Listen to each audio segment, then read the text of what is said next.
Hello, everyone, and welcome back to my principal interview series. If you have been following this series, you already know that we have completed two important rounds. In round one, we discussed the general principal interview questions: leadership, discipline, staff management, parent communication, vision, and school culture. In round two, we went one level deeper into NEP 2020 and CBSE requirements, compliance, SQAA, APAAR, CPD, and other current areas that a principal is expected to understand.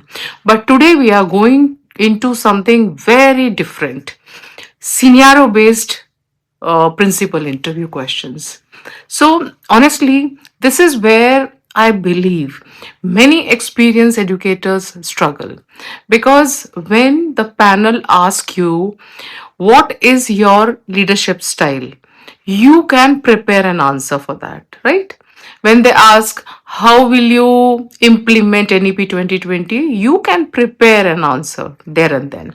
But what happens when the panel says, you are the principal, it is 8:15 a.m. in the morning, parents are outside your gate, a teacher is crying in your office, the management is calling you, and at the same time, there is a serious incident involving a student? What will you do first? Now, they are not testing your memory, they are testing your judgment. And that's exactly what we are going to practice today. I'm going to give you real situations that can happen in a school, and for every situation I'm going to tell you not just what I would, but what I would do first, what I would do next, whom I would inform, what I would document, and what I would do afterwards to make sure the problem doesn't happen again. Because a principal cannot simply say, I will investigate. That's not enough. A principal has to stabilize, protect, verify, communicate, document, decide, and prevent reoccurrence. So let's begin. Scene number one: a serious allegation against a teacher has gone viral on social media. Interviewer asks you, you reach school in the morning and discover that a video alleging misconduct by one of your teachers has gone viral. Media is outside in the school and parents are calling. What will you do? So, my answer would be, first, I will not react to the social media narrative. I will react to the situation. My first priority is student safety and stabilizing the campus. I would immediately activate the school's crisis management process and inform the appropriate management authority. I would ensure that the concerned teacher is not interacting with the students until the facts are established. I would secure CCTV footage, attendance records, relevant communication, and other available evidence. If the allegation involves a child's safety or a possible offense, I would immediately follow the school's child protection procedure and applicable legal reporting requirements. I would not try to conduct an informal internal settlement of something that requires statutory action. Second, I would control communication. The media cannot be allowed to interview students or staff randomly on campus. There should be one authorized spokesperson from the school. Teachers should be clearly instructed not to post opinions about the matter on social media. Have to refrain from it. Parents should receive a factual communication, not rumors, not defensiveness. Something as simple as the school is aware of the matter and is taking the concern seriously. Appropriate procedures have been initiated. Student safety and well being remain our highest priority. We will communicate verified information through our official channel. That's it. That's enough at the first stage. I would not say the teacher is innocent, and I would not say the teacher is guilty. I don't have the facts yet. That's leadership. Once the immediate situation is controlled, I would conduct the investigation through the appropriate process, maintain confidentiality, and take action based on evidence and applicable policy. And after the incident, I would ask a very uncomfortable question. How did this happen and what system failed? Because crisis management is not finished when the media leaves.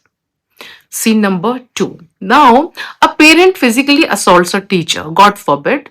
So, interviewer asks, a parent enters the school, becomes aggressive, and slaps a teacher. What will you do? Now, the answer would be my first action is to protect the teacher and prevent further escalation. I would ensure the parent and teacher are separated immediately. Security would be alerted if there is continuing violence or an immediate safety threat. Emergency or police assistance would be sought as appropriate. The teacher's medical needs would be attended to. Then I would secure the facts. Who witnessed, who saw the incident? Is there a CCTV? What happened immediately before the confrontation actually started? I would preserve the relevant evidence and document the incident. I would inform management, and I would not tell the teacher that please forget it, the parent was angry. No, a school cannot normalize violence against its employees. At the same time, I would not turn the matter into a personal battle between the principal and the parent. I would follow the school's code of conduct and applicable legal procedures. And later, I would review why the parent reached that level of confrontation. So, was there an unresolved complaint? Did the communication system fail? Was the parent repeatedly trying to reach someone? Was he not answered? We address the behavior, but we also examine the system, right? Now, scene three. A student is reported missing during dispersal. It happens sometimes. Interviewer may ask, a parent arrives to collect a child. The child cannot be located. What will you do? Because generally I have seen principals, they start howling. This is an immediate emergency. I will not wait for the parent to become more anxious before acting. I would activate the school's missing child emergency protocol immediately.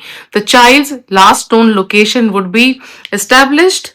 Where was he last? Classroom, washroom, activity area, playground, transport area, corridors, and other relevant locations would be checked systematically.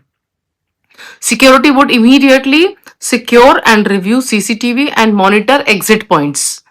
The transport team, class teacher, coordinator, and other relevant staff would be alerted. The management would be informed.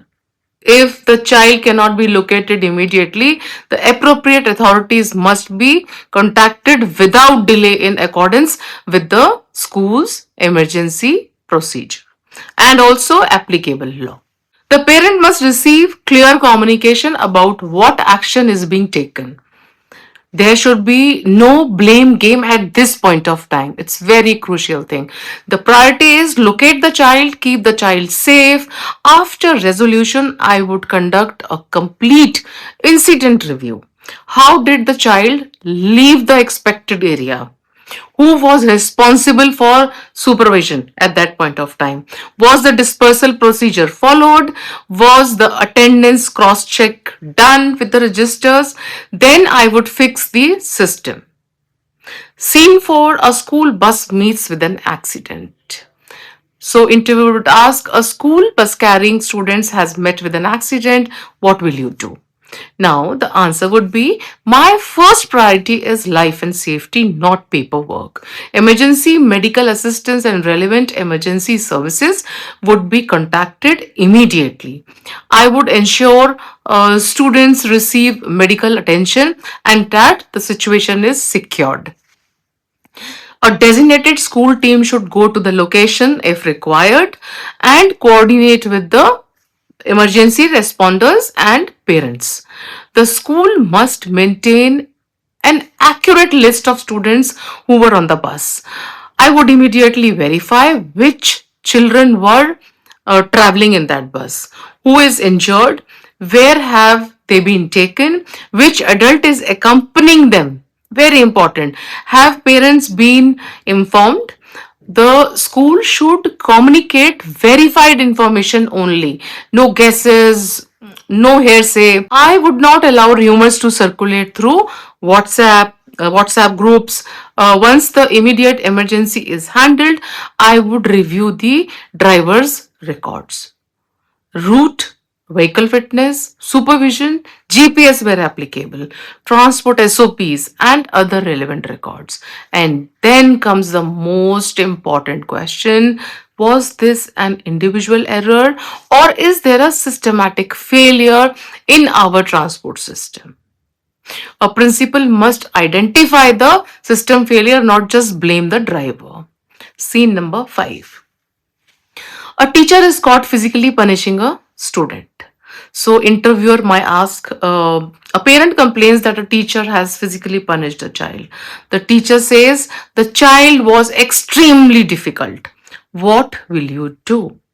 So, the answer would be I would make one thing very clear. A difficult child does not justify inappropriate physical punishment. First, I would ensure the child's immediate safety and well being.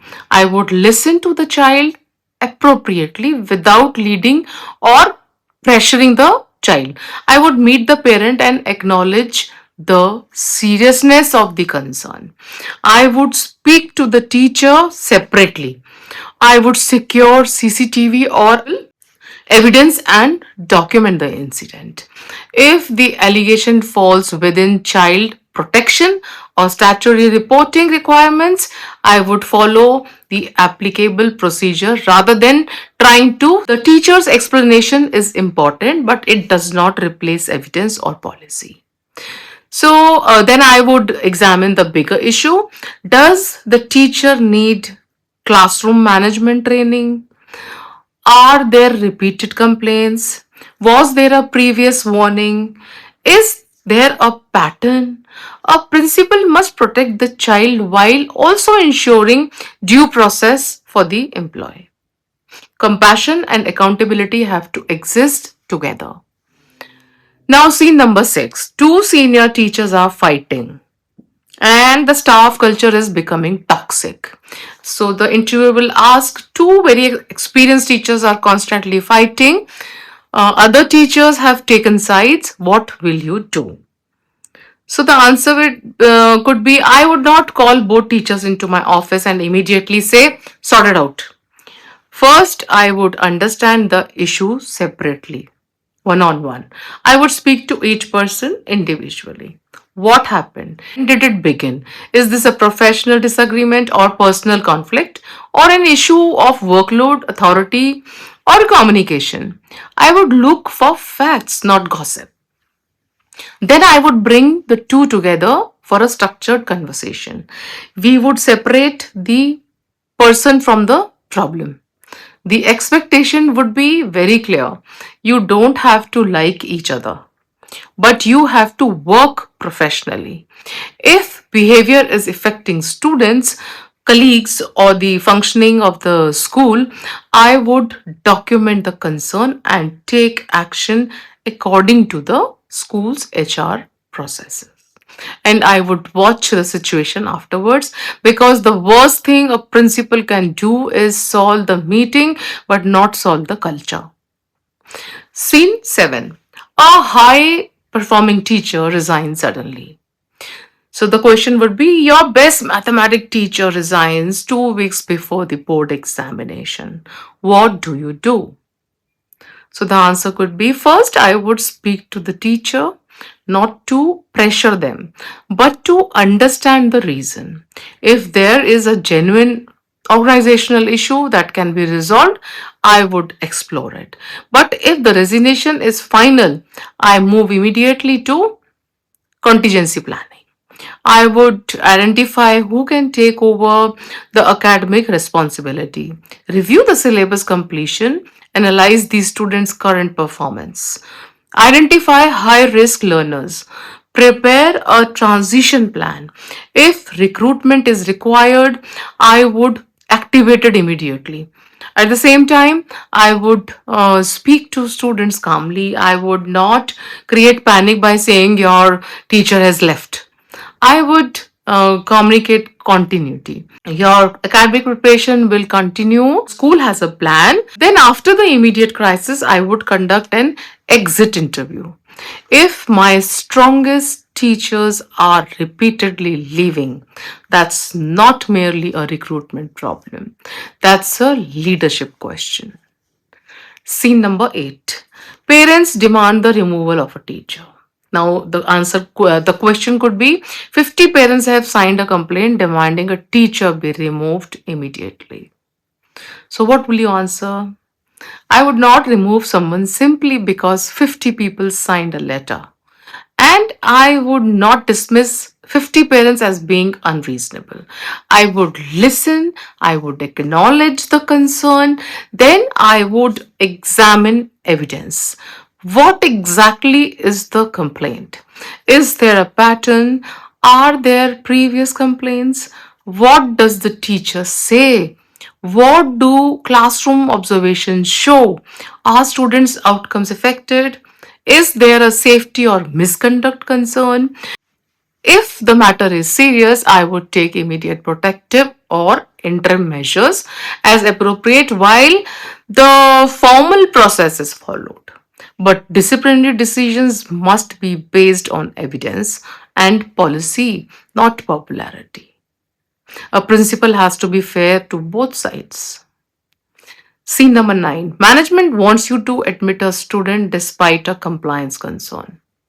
Now, the question could be, the management strongly wants a particular student admitted, but you believe the admission does not meet applicable requirements.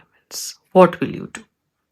So, the answer could be, this is where the principal's integrity is tested. I would first verify the exact requirement. I would explain the risk to management clearly and professionally. I would not say, I won't do it because I don't like it. I would say, this is the applicable requirement, this is the risk, here is the alternative that may be possible within the rules. If there is a compliant route, I would explore it. If there isn't, I would not knowingly create a compliance problem simply to satisfy a short term demand. Because the principal is not only responsible to the management, the principal is responsible for the institution. Now, scene number 10. A sudden CBSE inspection or official visit is announced. Staff panic because documentation is incomplete. What do you do? So I would immediately stop the panic. I would not tell everyone, quick, make all the files perfect. That is not compliance. I would create a compliance war room. I would divide responsibilities. One team verifies statutory and affiliation documents. One verifies staff records. One checks academic documentation. One checks student records. One checks safety and infrastructure. One verifies committees, minutes, and training records. Then I would create a gap list, like what is available, missing, expired, incorrect, or needs correction, and assign an owner and deadline to every gap. So, most importantly, I would never fabricate, backdate, or manipulate records. If something is genuinely missing, we acknowledge the gap and demonstrate the corrective action. A principal should never create bigger problem while trying to hide a smaller one. Now, see number 11. School admissions have fallen by 25%. So, the question could be the management tells you to increase the admissions immediately. What will you do? So, the answer would be I would not immediately order more hoardings. First, I would find out why admissions are falling. I would examine inquiry numbers, conversion rates, parent feedback, withdrawals, competitor positioning, academic results, fee structure, transport, school visibility, online reviews, parent experience, and most importantly, why are existing parents recommending or not recommending the school. Then I would create a 30, 60, and 90-day action plan. But I would make one thing clear to management: admissions are a business outcome of trust. Marketing can bring a parent to the gate, but academic quality, safety, communication, and experience convert them into advocates. Scene number 12. A parent posts a damaging allegation against the school online. So the question would be a parent has posted on social media that your school is unsafe and poorly managed. The post is getting thousands of views. So what would you answer? First, I would not reply emotionally. I would preserve the post and understand exactly what is being alleged. Then I would verify facts internally. If the allegation is false, the school should respond through the authorized communication channel with facts, not insults. If the allegation is partially or fully true, I would not hide behind reputation management. I would fix the issue. If the matter involves student safety, I would treat it as a safety issue first and a reputation issue second. And I would ensure the staff understands no individual employee should start an online argument with a parent. Never. The principal's job is to protect the institution through facts, action, and professionalism. Scene 13. God forbid, a student dies following a medical emergency. This is one of the most difficult situations a principal could ever face. So the question could be a student suddenly collapses at school and despite emergency intervention, the child dies. What will you do? Answer would be at the moment there is no room for confusion. The emergency medical response must be activated immediately. The child must receive appropriate emergency care. The relevant emergency services and medical professionals must be contacted. Parents must be informed promptly and sensitively through appropriate school leadership. Students must be protected from unnecessary exposure to the incident. Staff should be instructed not to speculate or circulate information. Management must be informed. All relevant records, CCTV, and documentation should be preserved. The school must cooperate with any required investigation. And there is another responsibility that is often forgotten: the emotional well being of the school community. Students may be traumatized, teachers may be traumatized, the family will be devastated.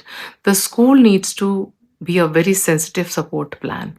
A principal must understand that crisis management isn't only about procedures, it is also about humanity. Now, see number 14, teachers suddenly threaten mass resignation. So the question would be 10 teachers come to your office and say they will resign because they are unhappy with management decisions. What will you do? So the answer could be I would not immediately say you are free to resign. And I would not immediately promise everything they are demanding. I would listen what is the common issue: salary, workload, leadership behavior, timetable, communication, appraisal, role clarity. I would separate individual grievances from systematic problems. If there is an urgent issue affecting school functioning, I would communicate with management immediately. If there is a genuine concern that can be resolved, I would create an action plan, but I would also make expectations clear. Professional disagreement is acceptable, disruption of student learning is not. And after the immediate issue is resolved, I would review the school's staff retention indicators. Because if 10 teachers reach the principal office at the same time, the problem probably didn't start that morning. The warning signs were already there. Now, scene number 15. The management demands 100% board results. So, the question would be, the management tells you, I want 100% results this year. Whatever it takes, what will you do? I would say I also want the best possible results being a principal, but I want sustainable results through ethical systems.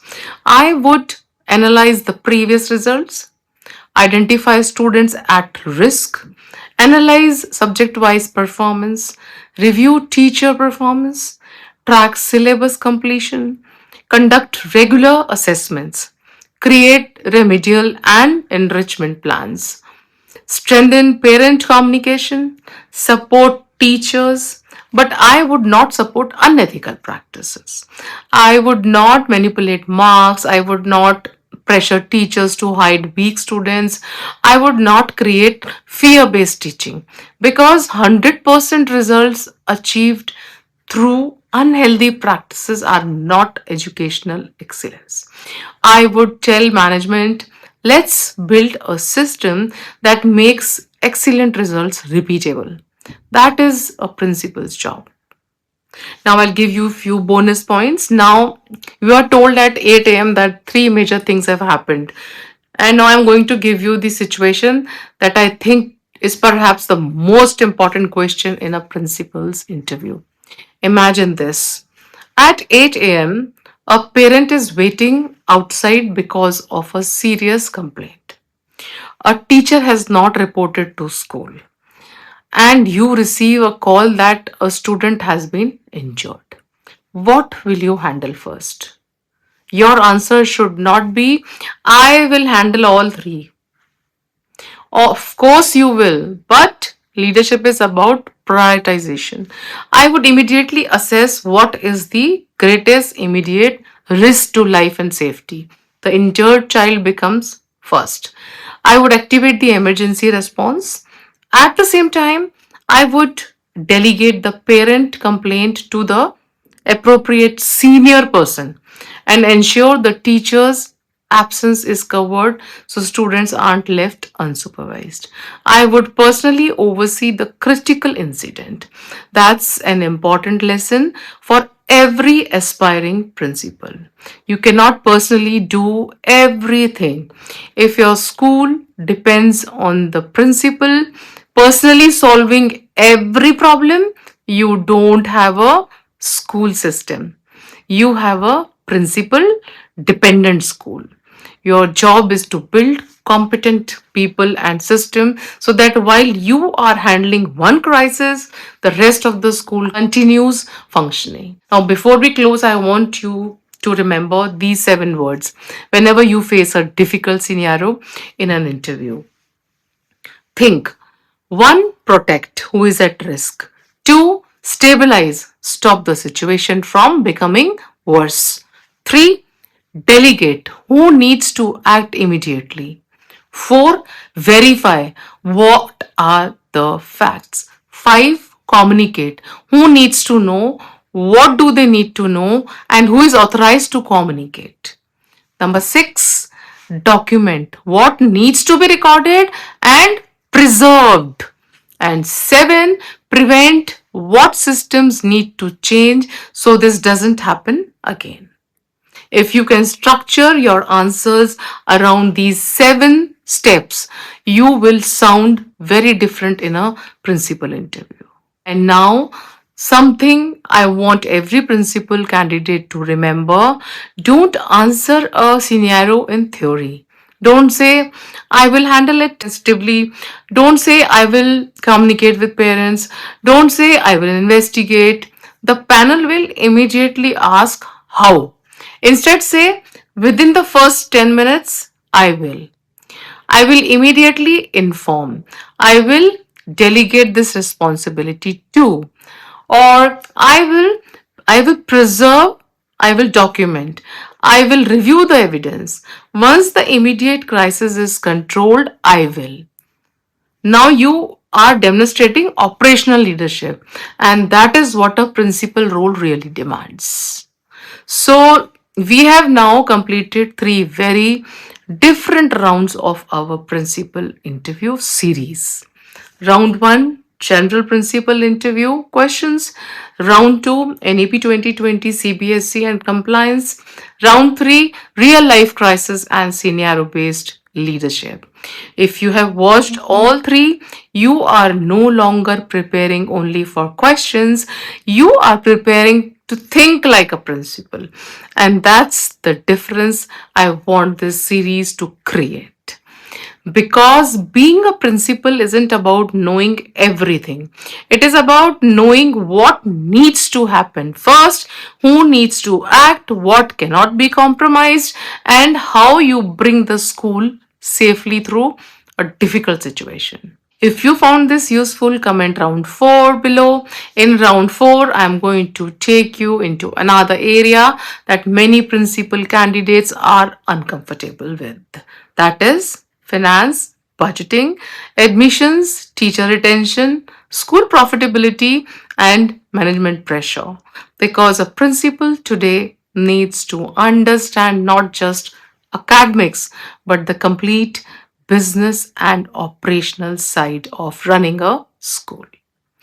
Don't forget to like this video, share it, and subscribe to my channel. And if you know someone preparing for a principal interview, send them this video. I will see you in round 4. Until then, keep learning, keep leading, and keep building better schools. Take care.